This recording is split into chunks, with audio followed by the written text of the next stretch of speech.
Well, hello there, and I want to make a quick video about why people who are woke are damned. Now, you always hear that expression, you go woke, go broke. That expression. That if someone starts a business and they change the business model to a woke business model, that people boycott it and it ends. Well, that does seem to happen in some cases, but in other cases, the business falls apart for other reasons. It could even be a small business. The reason is that being woke is basically a violation of natural law. And if you are woke, you are not doing things according to the natural cycles of the consciousness in the universe. You're doing them according towards protocols which have been arbitrarily mandated either within yourself, delivered by mass media or whatever outside influences, or you're doing it to fit in. Either way, you're doomed. What you're making woke is doomed because it's not natural. It doesn't have a natural flow to it. Now, I'm making this video in kind of response to the scenes that took place yesterday at Glastonbury, which were quite shocking, actually, to see all these middle class people basically descending into orcdom, becoming orcs, and their souls are all damned for doing that. Not because they picked any sides or anything like that, but because they basically celebrated the mass murder of people at a music festival, at a music festival. And so there's a lack of empathy. Is not just the problem, but a lack of grounding, and reality is the problem. They were unable, because they were so superficially woke and middle class, to transfer their own state into the state of people who went through something similar and were all massacred. It's just how they are. So they're so unnatural they can't even show basic empathy in the truest sense of what empathy means, an understanding of another person's reality.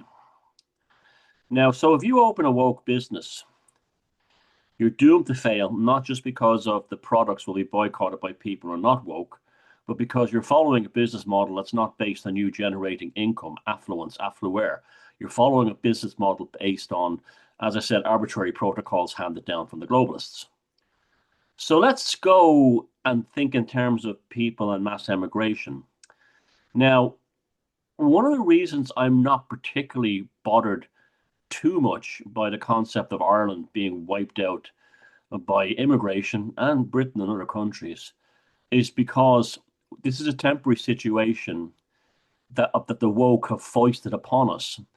But the woke are damned. Now, it goes very deeper than that. Like, if you look at that's, me, I love mythological comparisons and literary comparisons. You look at the Tolkien cosmology and the concept of the army of the dead living inside the Hornburg. Okay, they were put in there 3,000. We all know that from the film, where Aragorn releases them from their oath, but they don't go into detail of how they ended in there. These were originally men who carried the most sacred flame of the Anor, of the actual foundation of the spiritual foundation of Middle Earth inside them. The men of Dunharrow who had actually sworn upon the stone, similar to the Leofal up in Tara here, to keep the spirit of the ancient magical spiritual force alive inside them. And they broke this oath, and Isildur, the king of Gondor, had, you see at the beginning of the movie, he was so disgusted by their treachery that because he had this, he also had the flame of the Anor in his eye through his kind of like ancient, his ancient descendants of the people of Numenor, that he was able to curse them through magic, through spelling, through his voice. And they were trapped in the mountain in a kind of an energetic state where they couldn't escape, and they were not alive, not dead, not anything. Now, they were not like the orcs, they were men, but they were trapped in a spiritual state, basically through sound vibration. And until they reserved Gondor and the world of men and Middle Earth, the free peoples of Middle Earth, then Aragorn remove them, from their curse, and they were able to die and be released from this awful energetic state that was trapped in the mountain. So this is the woke. So when a woke Irish person says, sure, anyone can be Irish, and by that they just mean that, like, the indigenous Irish, which they claim don't exist, but they do. It doesn't matter if English, French, Norman, Nordic people came in, and Celtic people, but that we don't know, that's not true at all. There was no such thing as a Celtic migration, but they came in during different points of history. It doesn't matter. We're still ultimately, related to the original people who went back to the goddess Eru. So we have the fire of Eru in our heart. So when you object, people say, I look at Roderick O'Gorman and it doesn't look right. I look at all these politicians and then these NGO types who want to kind of end Ireland and make it like, a brown beige mishmash, a globalist mishmash. There's something not right about them. That's because they're cursed. They're literally cursed. They're just like the army of the dead inside the Hornburg. They're oath breakers. You see, our ancient ancestors swore upon things like the Lia Fáil, and the ancient chieftains and kings of Ireland. They actually married the goddess Eru, the land. And when you grow up that's one thing to say, okay, we can have some immigration. These people have come here, worked hard. Fair enough. They're okay. They're fine. But if you say, well, the Irish have to be removed and replaced for some reason, what you've done is you have become damned.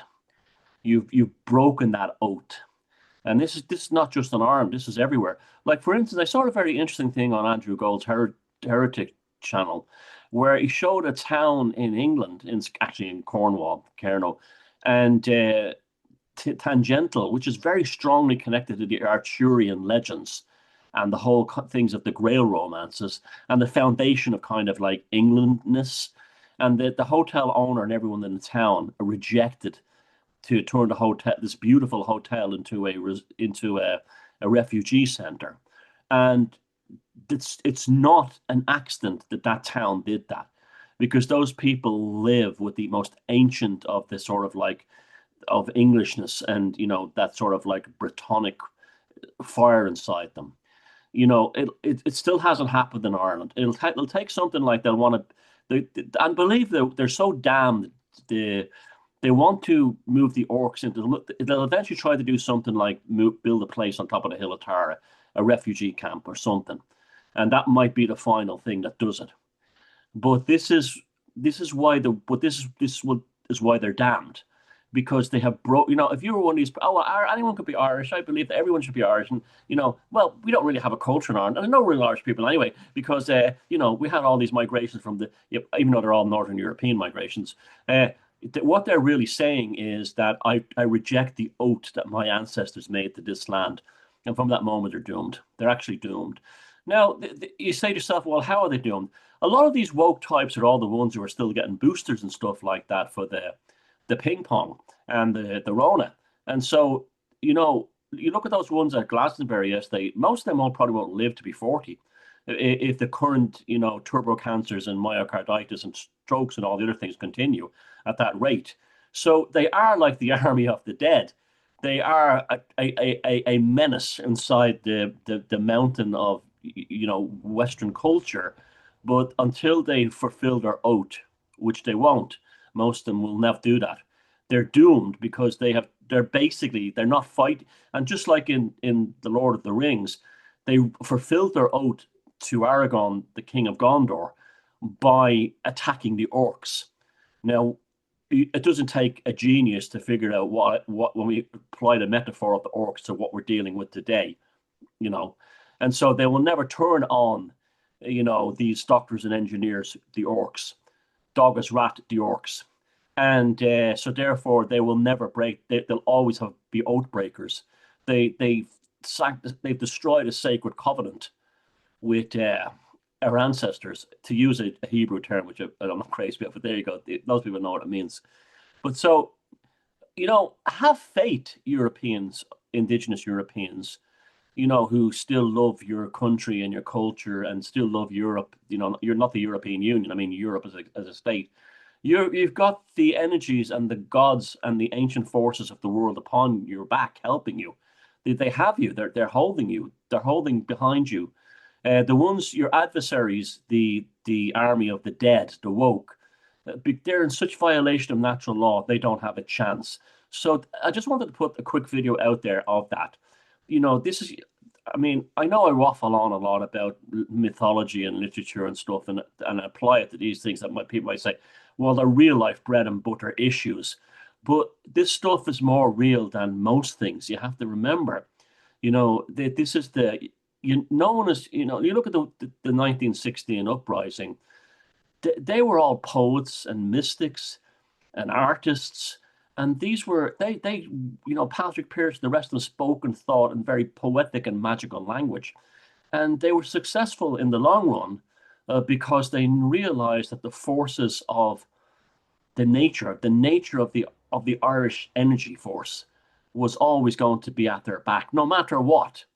And remember, like when Ireland became free, well, the bottom half anyway, the British Empire went into the decline. It ended. It started just falling apart.